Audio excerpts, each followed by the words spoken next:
Let's bow down and let's come to the Lord. Ayoko yung hatulan, ayoko kayong, I don't want to limit you because of your failures. Hindi naman ganun ang grace ng Panginoon eh. And remember, sabi sa Romans chapter 1, verse 17, from faith to faith. Yun ang buhay natin eh. Mula sa pananampalataya hanggang sa pananampalataya, yun ang ating buhay. I don't know if you are struggling a lot right now. I don't know if you have battles, big battles in life. Pakikibaka, struggles. Nakulang na lang, umatras ka, sumuko ka. First, why don't you just look back at once at tingnan mo, Lord, nakita ko yung mga oso, nakita ko yung mga leon, pinatay mo sila laban sa akin. Thank you for that. Paghuhugutan ko ng lakas yan. Look back at once and meditate on God's goodness and victorious rescue sa buhay mo. Lord, nakikita ko yung mga leon, tahimik sila, payapa sila, hindi nila ako inaway. Kasi naandon ka. Why don't you just look back and say, Lord, kahit ako nandoon sa bilangguan, nakakulong sa malalaking problema, nakita kong paano mo payapain yung aking puso and how you promoted me little by little hanggang sa nandito akong sitwasyon na ito. Pwede mo sabihin, Lord, nakita ko nung panahon na kami nangungupahan pa. Kahit nga pambili ng ulam, ipinapangutang pa. Nakita ko yung Lord. Lord, nakita ko rin yung buhay namin noon na halos igapang ko sa hirap, makapag-aral lang yung aking anak. Pero ngayon, nakapagtapos. Kapatid, hindi ba pwedeng paghugutan mo ng lakas yun? Lord, naalala ko kung ilang beses akong nag-failed sa application ko, sa job na to. Alam mo kung gaano ako natakot, gaano ako na-discourage, pero you were there. Pero ngayon, tingnan mo, Lord, ang ganda ng trabaho ko. I'm earning more than sa aking ine-expect. Lord, naalala ko yung board exam, takot na takot ako noon, Lord. Pero, pinasa mo ako eh. Naalala ko nung pinagbubuntis ko yung anak ko, Lord, ang daming problema. Pero nailuwal. Ngayon, isa na siyang successful person. Lord, naalala ko yung anak ko, ang daming sakit niya noon eh. Ang dami niyang sakit. Kala ko kukunin mo na siya. Pero ngayon, yun yung mga little victories. Tapos ngayon, haharap ka sa malaking problema. Ano sasabihin mo? Ayaw mo na? Katulad ni Saul, magwi-withdraw sa battle? No. Ang sasabihin mo, kung paano ako iniligtas ng Panginoon noon, ngayon din niya ako ililigtas ngayon. Sabihin, Lord, ang sakit ng ulo ko sa anak ko. Daming bisyo, daming problema. Dami. Ayoko na. Halos itakwil ko na siya. Pero nakita ko paano yung deliverance mo. Because I confess my faith. I stand by faith. And you reward my faith.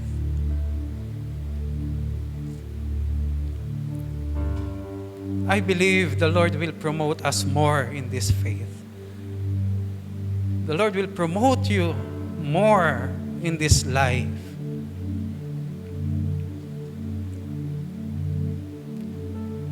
Kasi alam natin that the only thing that pleases God is our faith.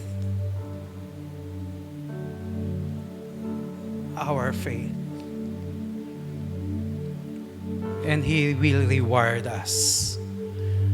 Hallelujah. Pwede mo ba siyang pasalamatan, kapatid? Doon sa mga victories na yun. Salalahanin mo. Kaya nga, count your blessings. Name them one by one. So kung ipanalangin mo, kung ikaw ay humaharap sa malalaking problema ngayon, Lord, kayang-kaya ko itong Goliath na ito. Lord, kaya kong matulog ng mahimbing. Dahil kasama kita. Lord, ipopromote mo yung aking faith. Ipopromote mo ako to that highest position in life. Yes. Hallelujah. Pray, kapatid. Thank the Lord. Proclaim your faith. Confess it. Claim the victory.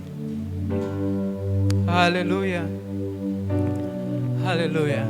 Oh, yes, Lord Jesus. Hallelujah.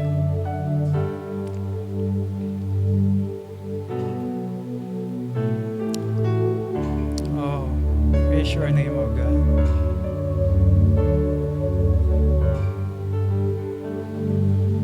Prepare your hearts sa mga rewards ng Panginoon. Prepare your hearts sa victory na ibibigay sa iyo ng Panginoon. Hallelujah. Hallelujah. Panginoon, ang nais ko, kagandahan mo ay pagmasdan ang pag-ibig mo sa aking dugo. Kailanman di pababayaan sa iyo lamang.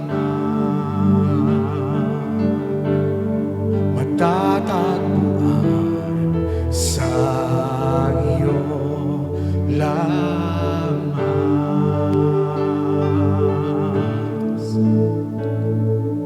Mananatili sa iyo lilim at sasambahin ka sa dakong lihim.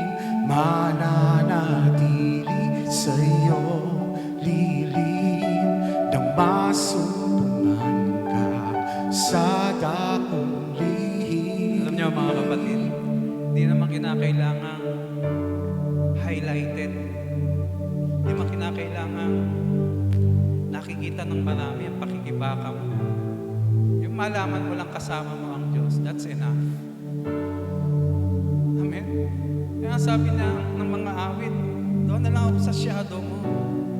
Doon na lang ako sa kanlungan mo. Doon sa secret place.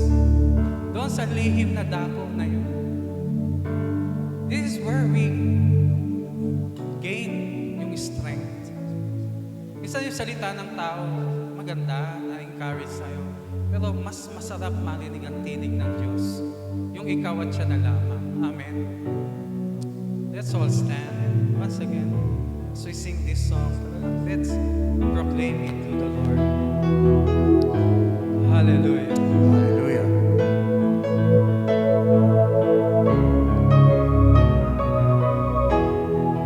Panginoon, ang ngalan mo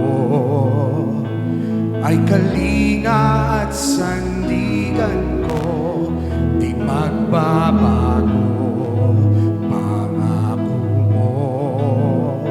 Salita mo'y panghahawakan sa iyo lamang.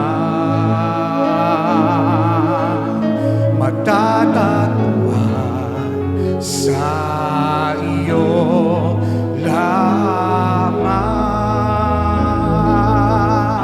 Everybody sing.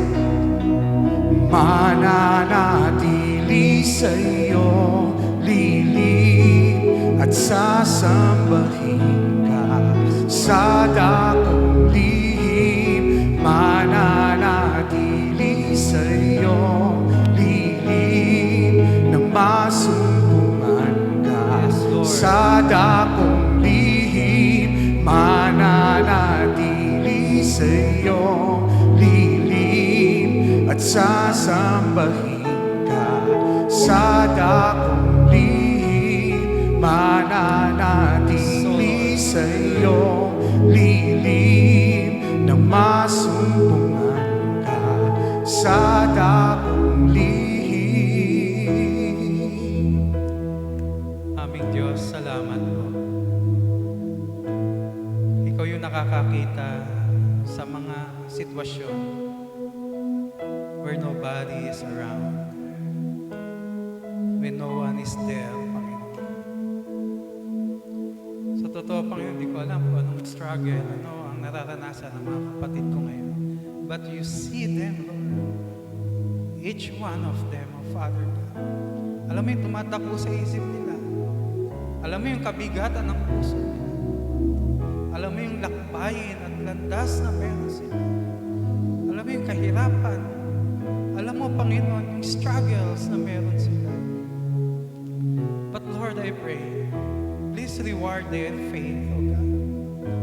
Please reward their faith, O God. May mga luha na hindi nasasambit.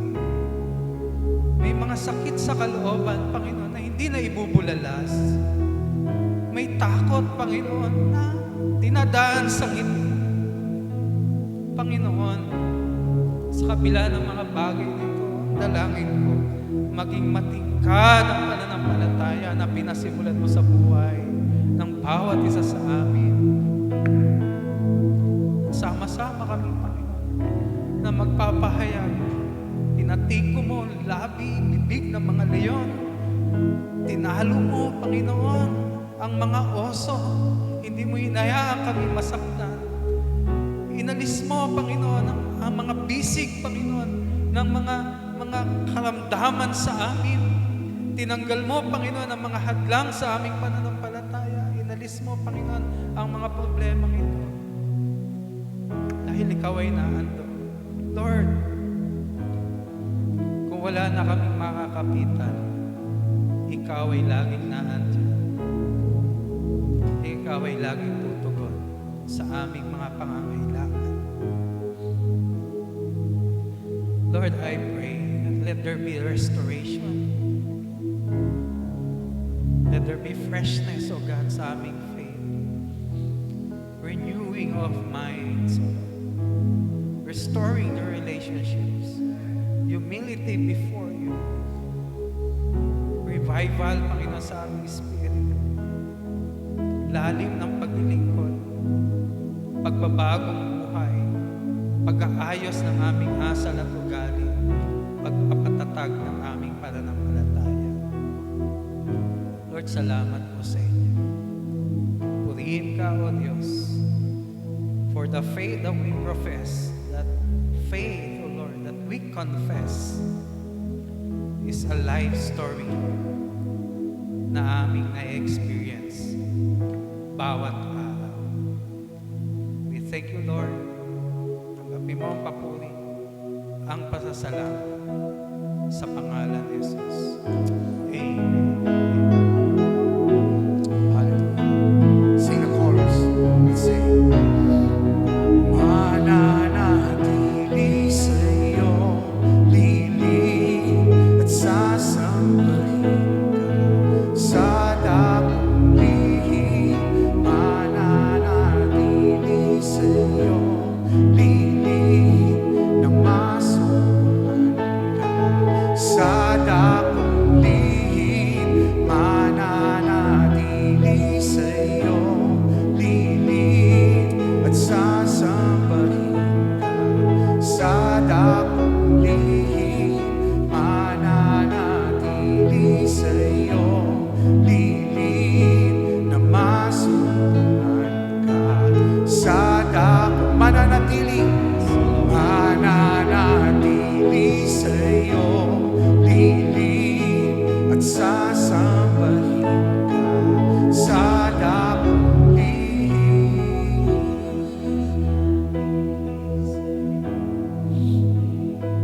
Amen.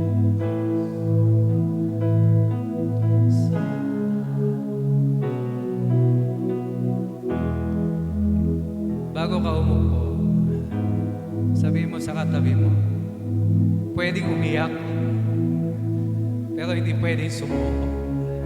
Kaya sabihin mo sa katabi mo, pwedeng umiyak.